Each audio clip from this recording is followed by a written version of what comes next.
Assalamualaikum warahmatullahi wabarakatuh. Perkenalkan, kami dari kelompok 4 Kimia Pangan dengan materi vitamin akan mempresentasikan hasil diskusi kami. Dengan anggota kelompok, saya sendiri Hoirunisa dengan NIM 43014189097, Fatun Kotrunada 43014188007, Iin Inayatul Maula 43014188012, Halimatul Sa'diyah 43014188016.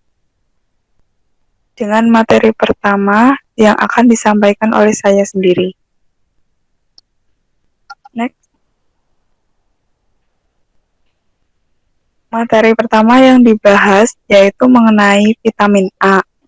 Untuk struktur dan sifat umumnya, vitamin A mengacu pada sekelompok hidrokarbon tak jenuh yang bergizi aktif, termasuk retinol dan senyawa terkait dan karotenoid tertentu. Aktivitas vitamin A dalam jaringan hewan sebagian besar dalam bentuk retinol atau esternya retinal dan pada tingkat yang lebih rendah asam retinoat. Konsentrasi vitamin A terbesar di hati, kumpulan tubuh utama, di mana retinol dan retinol ester adalah bentuk utama yang ada. Istilah retinoid mengacu pada golongan senyawa, termasuk retinol dan turunan kimianya yang memiliki 4 unit isoprenoid. Beberapa retinoid yang merupakan analog dari bentuk vitamin A yang bergizi aktif menunjukkan sifat farmakologis yang berguna. Selain itu, retinil asetat dan retinil palmitat sintesis digunakan secara luas dalam bentuk sintetis untuk fortifikasi makanan. Karotenoid menyumbangkan aktivitas vitamin A yang signifikan untuk makanan yang berasal dari tumbuhan dan hewan. Di situ ada struktur dari retinoid. Ya, next. Selanjutnya, mengenai stabilitas dan mekanisme degradasi. Degradasi vitamin A, retinoid dan karotenoid aktif vitamin A umumnya paralel dengan degradasi oksidatif lipid tak jenuh. Faktor-faktor yang mendorong oksidasi lipid tak jenuh meningkatkan degradasi vitamin A, baik dengan oksidasi langsung atau oleh efek tak langsung dari radikal bebas. Di situ ada tabel 8.9. Perubahan kandungan beta-karoten dari wortel dehidrasi yang dimasak menggambarkan tingkat degradasi yang khas selama pemrosesan dan paparan oksigen yang khas selama penanganan terkait. Selanjutnya ada tabel yang kedua, penyimpanan vitamin A yang diperpanjang dalam makanan seperti produk sereal sarapan yang diperkaya, susu formula, cairan susu, sukrosa yang diperkaya, dan bumbu biasanya tidak terlalu merusak retensi vitamin A. Hilangnya aktivitas vitamin A, retinoid, dan karotenoid dalam makanan terjadi terutama melalui reaksi yang melibatkan rantai samping isoprenoid tak jenuh, baik dengan oksidasi atau isomerisasi geometris. Molekul retinoid dan karotenoid sebagian besar tetap utuh secara kimiawi selama pemrosesan termal, meskipun mereka mengalami beberapa isomerisasi. Next.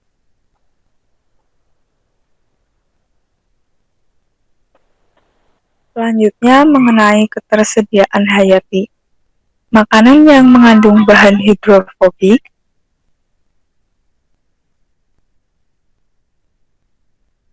selanjutnya mengenai ketersediaan hayati.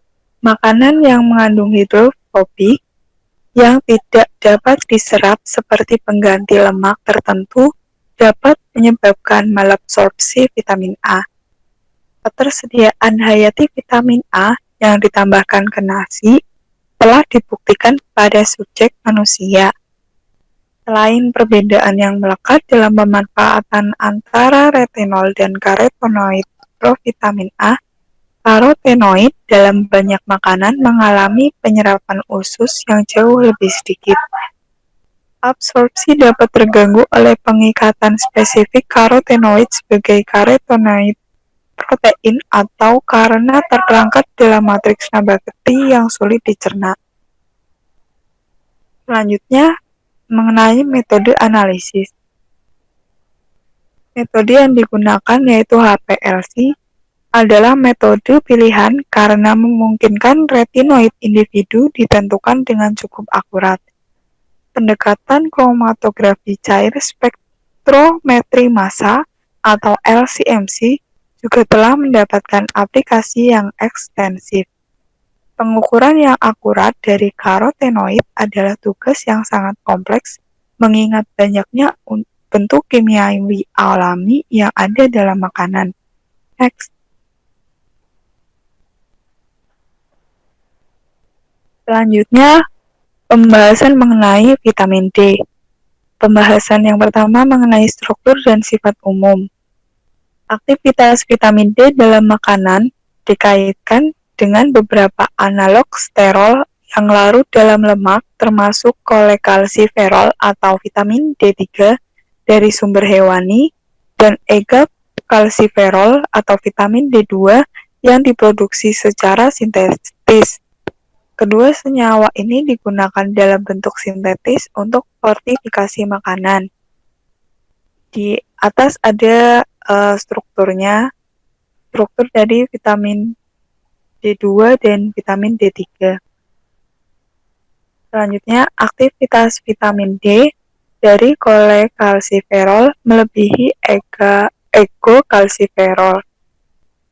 Kolekalsiferol terbentuk di kulit manusia setelah terpapar sinar matahari, dan ini adalah proses multistep yang melibatkan modifikasi fitokimia 7-dehidrokolesterol yang diikuti dengan isomerisasi non-enzimatik. Karena sintesis in vivo ini, kebutuhan vitamin D makanan akan bergantung pada tingkat paparan sinar matahari. Ergo kalsiferol adalah bentuk sintetis eksklusif dari vitamin D yang dibentuk oleh iridiasi komersial dari fitosterol dengan sinar UV. Next. Selanjutnya mengenai metode analisis. Pengukuran vitamin D dilakukan terutama dengan metode HPLC dan LCMC. Kondisi basal menghasilkan degradasi vitamin D yang cepat. Dengan demikian, saponifikasi seperti yang digunakan secara luas dalam analisis bahan yang larut dalam lemak tidak dapat digunakan. Beberapa metode kromatografi preparatif telah dikembangkan untuk pemurnian ekstrak makanan sebelum analisis HPLC.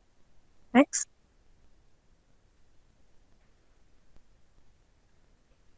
Pembahasan selanjutnya mengenai vitamin E. Untuk struktur dan sifat umumnya, vitamin E adalah istilah umum untuk tokols dan tokotrienols yang menunjukkan aktivitas vitamin yang mirip dengan alfa-tokoferol. Toklat adalah 2-metil-2-4-8-12-trimethyltrikdesil Roman 6 ols, sedangkan tokotrienol identik kecuali adanya ikatan rangka pada posisi 3, 7, dan 11 dari samping rantai. Selanjutnya, tokoferol yang biasanya merupakan senyawa utama yang memiliki aktivitas vitamin E dalam makanan, merupakan turunan dari senyawa induk tokol dan memiliki satu atau lebih gugus metil pada posisi 5, 7, atau 8 dari struktur cincin. Cincinnya yaitu cincin promanol. Selanjutnya bentuk tokoferol dan tokotrienol alfa, beta, gamma, dan sigma berbeda menurut jumlah dan posisi gugus metil, dan dengan demikian berbeda secara signifikan dalam aktivitas vitamin E. Aktivitas vitamin E tokoferol dan tokotrienol bervariasi sesuai dengan bentuk tertentu yang ada, alfa, beta, gamma, atau sigma.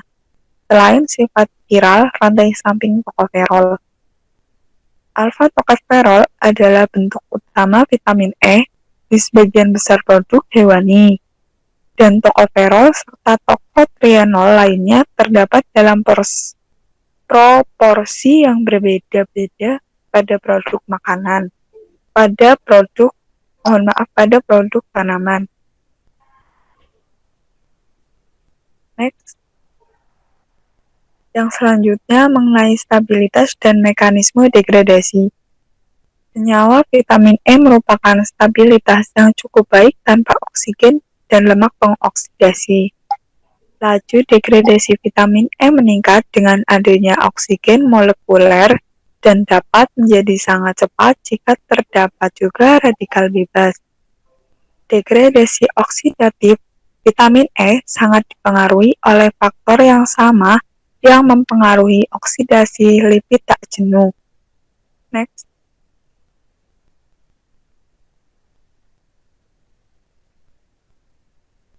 Ya, kemudian mengenai ketersediaan hayati. Ketersediaan hayati senyawa vitamin E biasanya cukup tinggi pada individu yang pencerna dan menyerap lemak secara normal. Pada dasar molar, ketersediaan hayati alfa-tokoferil asetat hampir setara dengan alfa-tokoferol kecuali pada dosis tinggi di mana deesterifikasi enzimatik alfa-tokoferil asetat dapat membatasi. Selanjutnya mengenai metode analisis, penggunaan HPLC memungkinkan pengukuran bentuk spesifik vitamin E, misalnya alfa, beta, gamma, sigma, tokoferol, dan tokotrienols. Dan dengan demikian, estimasi aktivitas vitamin E total dalam produk berdasarkan potensi relatif dari senyawa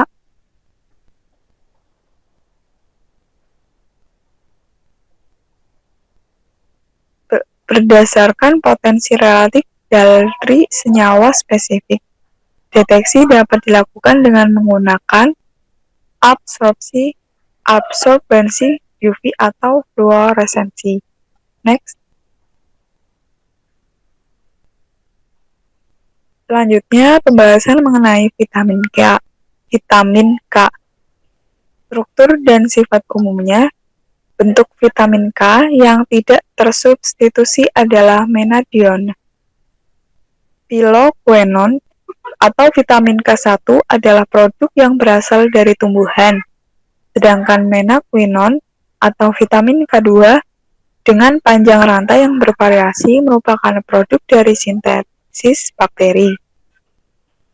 Polyquinone terjadi dalam jumlah yang relatif besar pada sayuran berdaun termasuk bayam, kangkung, kembang kol, dan kubis, dan mereka juga ada tetapi kurang melimpah pada tomat dan minyak nabati tertentu. Kekurangan vitamin K jarang terjadi pada individu yang sehat karena keberadaan polyquinone yang tersebar luas dalam makanan dan karena mikroba menokoinon diserap dari usus bagian bawah.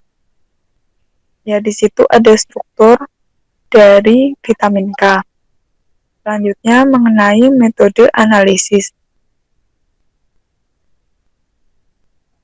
Tes spektrofotometri dan uji kimiawi didasarkan pada pengukuran sifat oksidasi reduksi. Vitamin K tidak memiliki spesifisitas yang diperlukan untuk analisis makanan. Metode HPLC dan LC-MC ada yang memberikan spesifitas yang memuaskan dan memungkinkan pengukuran vitamin K dalam bentuk individu. Next. Materi selanjutnya akan disampaikan oleh rekan saya, Iin. Kemudian selanjutnya yaitu vitamin yang larut dalam air. Yang pertama itu ada asam askorbik. Asam askorbik merupakan senyawa yang mirip karbohidrat yang bersifat asam dan merupakan properti disumbangkan oleh bagian 2,3 enediol. Bisa dilihat strukturnya ya. Asam askorbik memiliki sifat umum. Yang pertama yaitu memiliki sifat yang sangat polar, sehingga senyawa ini mudah larut dalam larutan air dan tidak larut dalam pelarut nonpolar yang lebih sedikit. Kemudian sifat yang kedua yaitu bersifat asam sebagai hasil ionisasi gugus hidroksil C3, di mana dalam hal ini memiliki pKa1 yaitu 4,04 pada suhu 25 derajat Celcius. Kemudian merupakan ionisasi kedua. Kemudian oksidasi 2 elektron dengan hidrogen disosiasi mengubah asam askorbik menjadi asam I-dehidroaskorbik atau yang dilambangkan dengan DHAA.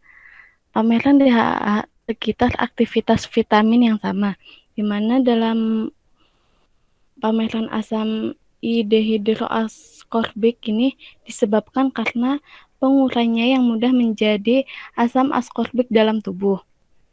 Kemudian berperilaku secara kimiawi mirip dengan asam askorbik. Banyak digunakan sebagai bahan makanan untuk mereduksi dan aktivitas antioksidan. Sifat selanjutnya yaitu terjadi secara alami dalam buah-buahan dan sayuran dan pada tingkat yang lebih rendah dalam jaringan hewan dan produk hewani. Kemudian merupakan fungsi dari laju oksidasi askorbat dan hidrolisis DHAA menjadi asam 2,3 diketoglonat. Kemudian dapat menghemat vitamin melalui daur ulang dan berkontribusi pada konsentrasi DHAA yang rendah. Konjugasi asam askorbik dengan senyawa hidrofobik memberikan kelarutan lemak pada askorbat bagian asam. Kemudian, oksidasi asam askorbik terjadi baik sebagai dua proses transfer satu elektron berurutan atau sebagai tunggal reaksi dua elektron tanpa deteksi zat antara semidehidroaskorbat, di mana dalam kondisi satu elektron, langkah pertama melibatkan transfer elektron untuk membentuk asam semidehidroaskorbik radikal bebas. Kehilangan elektron tambahan menghasilkan asam dehidroaskorbat yang sangat tinggi dan tidak stabil, sehingga kerentanan jembatan lakton terhadap hidrolisis, seperti hidrolisis yang bentuk irreversibel dalam asam 2,3 diketogulanat, itu bertanggung jawab atas hilangnya aktivitas vitamin A. Kemudian, asam askorbik sangat rentan terhadap oksidasi. Dalam hal ini, terutama bila dikatalis oleh ion logam seperti Cu2+ dan Fe3+, di mana panas dan cahaya juga mempercepat terjadinya proses tersebut. Sedangkan faktor seperti pH, konsentrasi oksigen, dan aktivitas air sangat mempengaruhi laju reaksi. Kemudian, terdapat stabilitas dan cara degresi pada asam askorbik. Yang pertama yaitu kelarutan yang tinggi dari larutan aqueous AA, sehingga potensi kerugian yang signifikan sebesar pencucian dari permukaan buah dan sayuran. Kemudian, degresi kimiawi melibatkan oksidasi menjadi DHAA. Dalam hal ini, diikuti dengan hidrolisis menjadi asam 2,3 diketogulanat. Dan selanjutnya oksidasi, dehidrasi, dan polimerisasi untuk membentuk beragam produk nutrisi tidak aktif lainnya. Kemudian yang ketiga yaitu proses oksidasi dan dehidrasi erat paralel dengan reaksi dehidrasi gula menyebabkan banyaknya produk dan polimer tak jenuh. Kemudian faktor utama yang mempengaruhi laju, mekanisme, dan sifat kualitatif produk degradasi asam askorbik meliputi pH, konsentrasi oksigen, dan adanya katalis logam jejak. Kemudian, laju degradasi oksidatif vitamin merupakan fungsi non-linear ketergantungan pH dari oksidasi, di mana dalam kondisi yang relevan dengan kebanyakan makanan, ketergantungan pH dari oksidasi diatur terutama oleh konsentrasi relatif spesies terprotonasi penuh dan askorbat monoation, dan pada gilirannya diatur oleh pH, di mana pH-nya itu pKa1 mencapai 4,04. Kemudian yang terakhir yaitu adanya konsentrasi yang signifikan dari bentuk askorbat di anion menghasilkan peningkatan laju pada pH lebih dari 8. Kemudian ada efek katalik ion logam. Oksidasi yang tidak dikatalis pada dasarnya dapat diabaikan, dan bahwa jejak logam dalam makanan atau larutan percobaan bertanggung jawab atas sebagian besar degradasi oksidatif. Kemudian, laju oksidasi asam askorbat yang dikatalisis oleh kelat logam tidak berpengaruh konsentrasi oksigen dan sebaliknya, di mana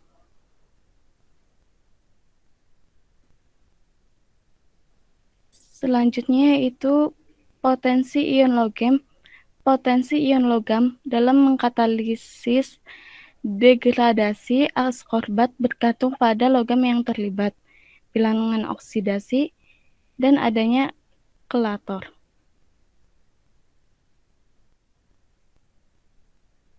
Ketika ekspresi laju askorbat oksidasi disajikan sebagai min D dalam kurung konsentrasi Ta per dt, maka konsentrasi ion logam dan KCAT untuk ion logam dapat digunakan untuk memperkirakan laju degradasi asam askorbat, di mana konsentrasi Ta adalah konsentrasi total asam askorbat. Kemudian dimungkinkan nilai relatif dan absolut dari konstanta laju katalik dalam larutan sederhana berbeda dari sistem pangan yang sebenarnya, sehingga dalam percobaannya perlu dicatat.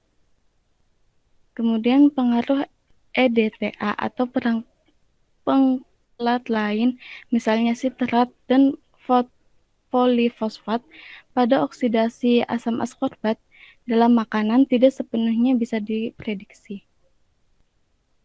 Kemudian terdapat efek katalitik ion logam. Bagian yang pertama yaitu mekanisme degradasi oksidasi asam askorbat diawali dengan pembentukan kompleks Turner, di mana yang terdiri dari monoation askorbat, ion logam, dan O2, atau dengan berbagai oksidasi satu elektron. Hal ini terjadi karena dimungkinkan mekanisme degradasi asam askorbat berbeda tergantung pada sifat sistem pangan atau media reaksi. Kemudian yang kedua yaitu produk degradasi asam askorbat terlepas dari mekanisme degradasi. Pembukaan cincin lakton menghancurkan aktivitas vitamin C secara permanen. Kemudian terdapat variabel lingkungan lain selain dari faktor-faktor yang mempengaruhi stabilitas askorbat, misalnya oksigen, katalis, dan pH. Banyak variabel lain yang mempengaruhi retensi vitamin asam askorbat dalam makanan, di mana laju oksidasi asam askorbat dalam sistem makanan dengan kelembapan rendah yang menstimulasikan sereal sarapan dapat meningkat secara progresif di atas kisaran 0,10 sampai 0,65 aktivitas air. Kemudian, fungsi asam askorbat dalam pangan selain fungsinya sebagai esensial, asam askorbat secara efektif dapat menghambat pencoklatan enzimatik, terutama dengan mengurangi produk ortoquinon. Adapun fungsi lainnya termasuk aksi reaktif dalam adonan kondisioner, perlindungan senyawa teroksidasi tertentu oleh efek reduktif, pembersihan radikal bebas, dan pembersihan oksigen. Kemudian fungsi selanjutnya itu penghambatan pembentukan nitrosamin dan disembuhkan daging. Dan yang terakhir yaitu reduksi ion logam. Dalam efek katalitik ion logam, selanjutnya terdapat bioavailabilitas asam askorbat dalam makanan. Sumber makanan utama asam askorbat berupa buah-buahan, sayuran, jus, dan makanan yang diperkaya, misalnya sereal sarapan. Banyak metode yang digunakan untuk pengukuran asam askorbat dalam makanan. Dalam hal ini, metode HPLC memungkinkan pengukuran asam askorbat total yang akurat dan sensitif, di mana dapat dilakukan penggabungan pemisahan kromatografi dengan spektrofotometri, volumetri, dan deteksi elektrokimia, membuat analisis HPLC jauh lebih spesifik daripada metode redoks tradisional. Kemudian ada tiamin. Bisa dilihat strukturnya sebagai berikut. Tiamin memiliki sifat spesifik yaitu merupakan pirimidin terdistribusi yang dihubungkan melalui jembatan metilin ke tiazol tersubstitusi. Tiamin berfungsi sebagai koenzim, di mana fungsi tiamin pirofosfat sebagai koenzim dari berbagai dehidrogenase asam alfa-keto dekarboksilat, asam alfa-keto fosfoketolase, dan transketolase. Bisa dilihat di sini. Kemudian molekul tiamin menunjukkan perilaku asam basa yang tidak biasa. Dan dalam kisaran pH basa transisi sesuai dengan penyerapan 2 ekivalen basa untuk menghasilkan pseudobas tiamin. Quaterner N dari tiazol cincin yang tetap kationik pada semua nilai pH. Dan tiamin relatif stabil terhadap oksidasi dan cahaya. Sedikit stabil dan akan sedikit stabil vitamin ketika dalam larutan pada pH netral atau basa. Kemudian sifat stabilitas. Sifat stabilitas tiamin yang pertama, jika kehilangan tiamin dari makanan akan mempengaruhi beberapa sifat. Yang pertama yaitu kondisi mendukung pencucian vitamin ke media berair di sekitarnya. pH kira-kira netral atau lebih besar. Kemudian paparan agen sulfit terjadi. Kemudian makanan terhidrasi penuh selama penyimpanan pada suhu sedang. Degradasi tiamin dalam makanan hampir selalu mengikuti kinetika orde pertama.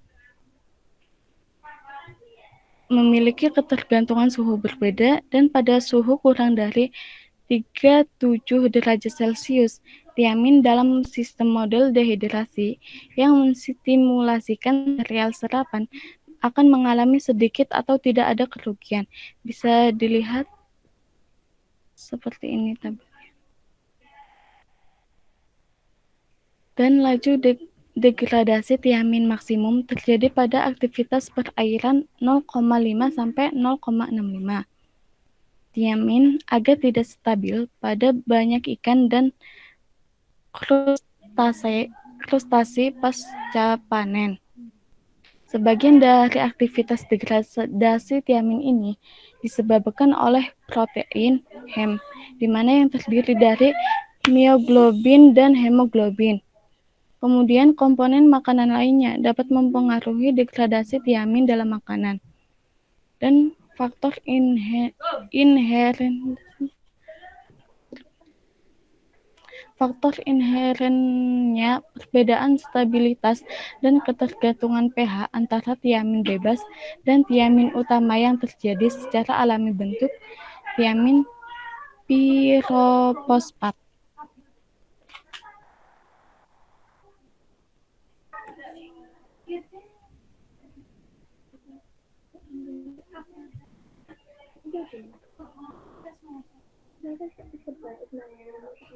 Kemudian mekanisme degradasi tiamin.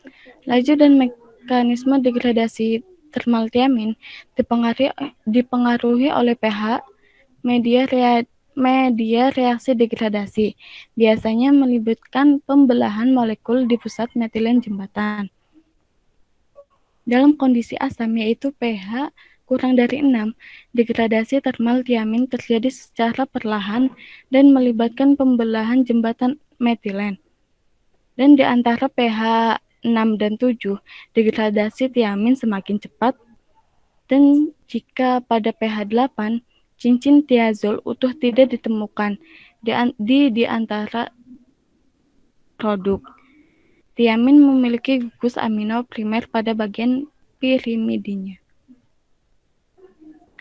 Kemudian terdapat ketersediaan hayati tiamin.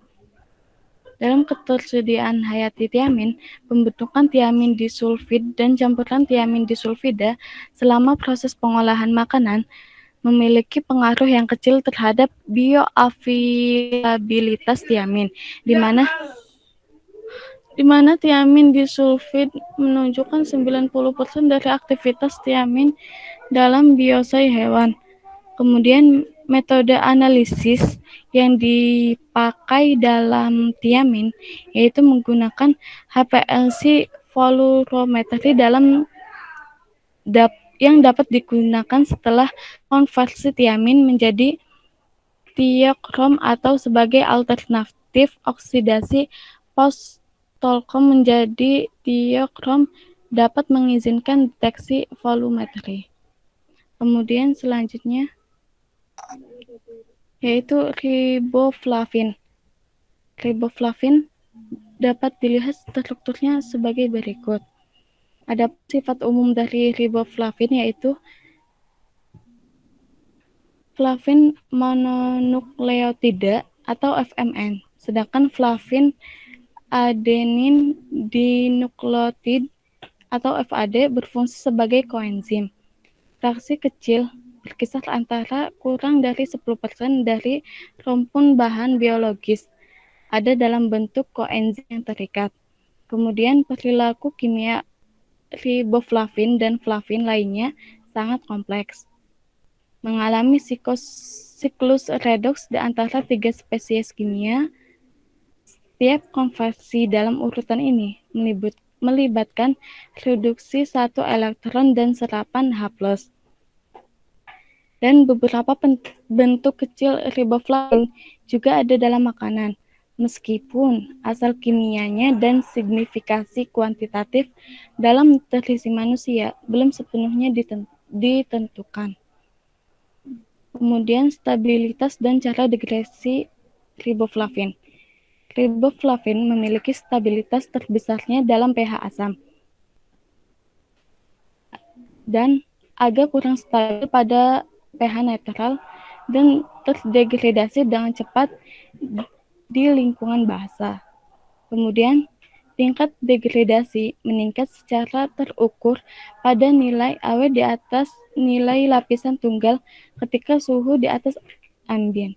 Kemudian mekanisme khas degradasi riboflavin yaitu fotokimia yang menghasilkan 2 secara biologis produk tidak aktif, lumiflavin dan lumikrom dan serangkaian radikal bebas.